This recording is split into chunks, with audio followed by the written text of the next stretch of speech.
Welcome to the Mobile Home Park Mastery Podcast, where you will learn how to identify, evaluate, negotiate, perform due diligence on, finance, turn around, and operate mobile home parks. And now, here is your host, the fifth largest mobile home park owner in the United States, Frank Rolfe. 1969, America put man on the moon. However, today, a half century later, we simply can't seem to figure out affordable housing. Well, I say that's nonsense. This is Frank Rolfe, the Mobile Home Park Mastery podcast series. We're going to be talking about why we can provide affordable housing in the U.S., and we're going to solve the entire affordable housing crisis right here on the podcast. So in roughly 10 minutes, we're going to go over the complete master plan that would allow cities across America to provide affordable housing if only they would do it.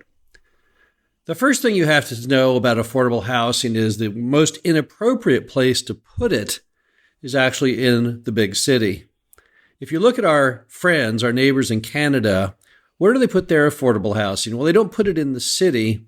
They put it about an hour out of the city, using the basic rationale that people who don't have gainful employment don't need to be in the city where the jobs are, but they can live much more inexpensively if they're outside of the city. I think that's something we should probably all look into. Why in the world would you have homeless shelters in the middle of an urban area when clearly you can buy land and you can build and provide a much higher quality of life outside of the greater metro? So the first part of building affordable housing for millions of people who need it to eradicate all of our complexes of tents and things on the streets, or as I saw the other day in Chicago, a family of four sleeping on a concrete sidewalk with a thin little blanket over them. First step, let's think outside the box on location.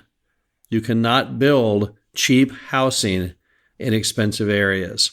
And let me point out that I was at a speech by someone who was giving a lecture on why we can't build affordable housing anymore in America. And their whole point was that a residential lot today costs roughly $80,000 in most metropolitan areas. Well, that's probably true. But I know where I can find land that might only be $1,000 or $2,000 an acre. Right, not inside the city. Let's push farther out.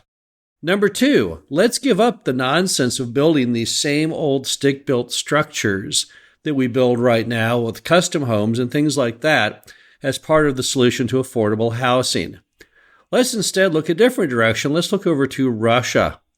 Russia and many other countries in that area use 3D printed homes. They're really cool looking. Have you seen them? They're made out of plastic or some form of resin. This giant machine basically runs back and forth and prints these homes impeccably based on the design the programmers put into the computer. Or if we can't get into 3D printed homes, let's at least look building modular or something less expensive. It drives me nuts when people talk about affordable housing and then try and fall back into old-fashioned building methods. Look, for example, at Hawaii, which tried to build its own mobile home park a couple years ago.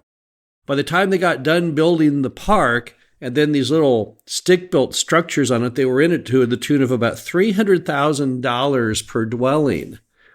Seriously? That's the best you can do with taxpayer money to address affordable housing? Unlikely they'll build any more in Hawaii. Why would they? You could buy a stick-built home in most U.S. cities for less than that. Number three, let's look at building super high-density housing communities, not in the style that we all traditionally think of with the living room and the dining room, but instead, let's model them after Airstream Village in Las Vegas. That's Tony Tsai's mobile home park that he built right there in urban Las Vegas. Kind of an experiment in housing because I guess he was really unhappy and bored living in a condominium in a high-rise building in Las Vegas. If you visit Airstream Village, which I have done, it's very interesting because of the angle that he took, the whole approach he took to providing affordable housing with kind of a cutting edge. So here's what it is. You go in the entrance and you have a giant stage. Then you have two metal buildings. One metal building is a laundry. The other metal building is a business center where you have faxes and computers. And then everyone who lives at Airstream Village lives in just that, an Airstream trailer or a tiny home. Very small, under 400 square feet. There's really not much in them except a bed and a dresser and possibly a chair and maybe a TV, and that's about it. Because you're not supposed to be in your Airstream trailer. You're not supposed to be in your tiny home at any time except to sleep. They want you outdoors with everybody else, enjoying the out of doors. They have communal theater on the stage. They have music festivals. They outdoor cook every meal there. And so maybe when we think of affordable housing, we need to think of a whole different lifestyle component. Maybe true affordable housing in the modern world isn't about building little miniature homes that have all the normal features of a regular home. Maybe it's an entirely different product. And you look at Airstream Village and how successful it has been, and it's quite obvious maybe that's the way you'd want to do it. In fact, what they do at Airstream Village is you don't just pay in money for rent. Everyone there has to donate a skill. And based on your skill, you either pay with your skill or money, or just your skill.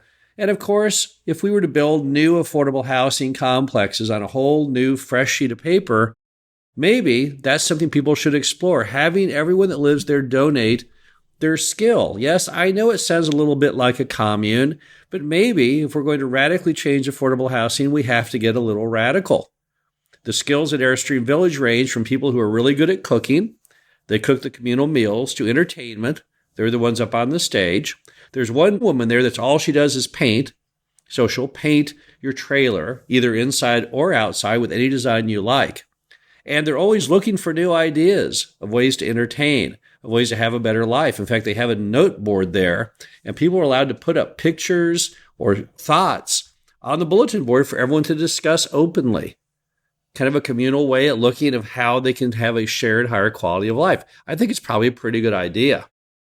Next, you're going to have to put some serious teeth into the rules. When you look at most traditional affordable housing in the U.S., you see that clearly people don't pay much attention often to pride of ownership, condition of homes and yards. And of course, if we were talking about a higher density concept with people who may be a little more needy of help in meeting the rules, maybe you have to put a little more teeth into it. You can't just use and go by the general rules of the city. Maybe that's what's happened in a lot of urban markets that have tried to do affordable housing and abandoned it is they felt it was out of control. We'll get it under control. The government can do these things. They can enact rules and they can enforce them. And as we all know, people need to live in a structured environment. So maybe we need to think outside the box, in fact, on what the rules of affordable housing would be and how those would be enacted and enforced. Next, you have to look at each of the components to affordable housing and say, how do we do each of these cheaply? Land. You're going to have to go outside the boundaries of the city to find cheap land. You're never going to find that in any urban market. To say you're going to build affordable housing inside of Chicago's metro is absurd. How would you ever do that? Mobile home park lot rents in that part of the world are often almost $1,000 a month. Give it up. You're not going to find land cheaply enough. If you push about an hour out of the city and possibly farther, then you can start finding land at low, low prices. Next, you've got to build homes cheap. How do you do that? You think outside the box. Give up on stick-built designs. Look at new designs like 3D print, modular, whatever it takes to get the cost way down. And also, think about the size and fact that you should build. Perhaps we should not be building homes nearly as large as some people think to provide truly affordable housing. Maybe the affordable housing component is nothing more than a bedroom, and maybe everything else falls into a communal shared area for entertainment. Finally, you have to have the upkeep cheap. There's no point in building an inexpensive home on inexpensive land and then drown in upkeep costs. So it has to be very well built. It has to be very well thought out. Now, are these three things possible? Is this something we could actually do? Well, of course we can do that. It can't be that hard.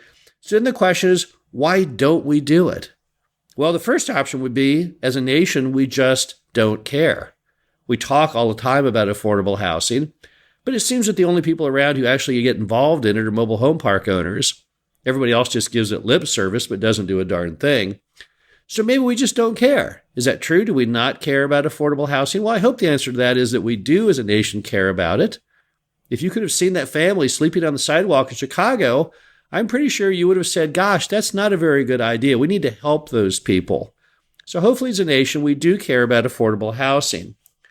Number two, perhaps we don't provide it or think outside the box to make it happen because we're just all too stuck in some kind of form of graft and corruption in the Section 8 apartment industry.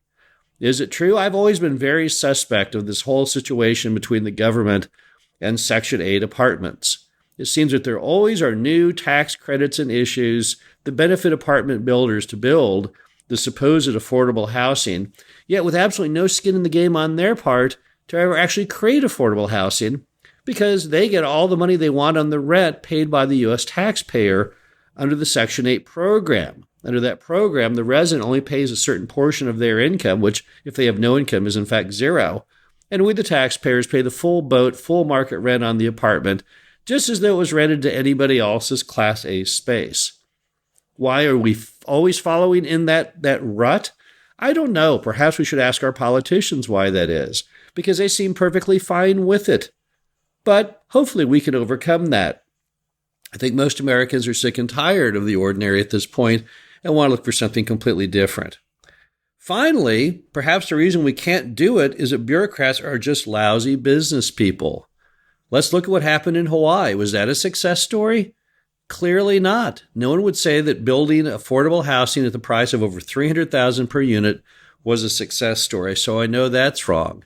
And look at many of the other initiatives that the government tries to start and manage. They don't often work very well.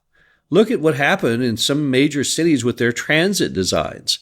Cost overruns into the billions of dollars, leaving people scratching their heads with no idea how that could have occurred. But yet it does. But the bottom line is affordable housing is in fact very achievable in America if we basically would just think outside the box, stop wasting our time going down the same old-fashioned paths, say to ourselves, this is something we want to do and let's do it. The exact same way that we ultimately got the Apollo mission to land on the moon. This is Frank Rolfe, the Mobile Home Park Mastery podcast series. Throwing down the gauntlet on affordable housing. I know we can do it, and I'll be back again next week. Thank you for listening to the Mobile Home Park Mastery podcast. Be sure to visit us at mhpmastery.com to subscribe to the show, read our show transcriptions, and access all of our great information on mobile home park investing.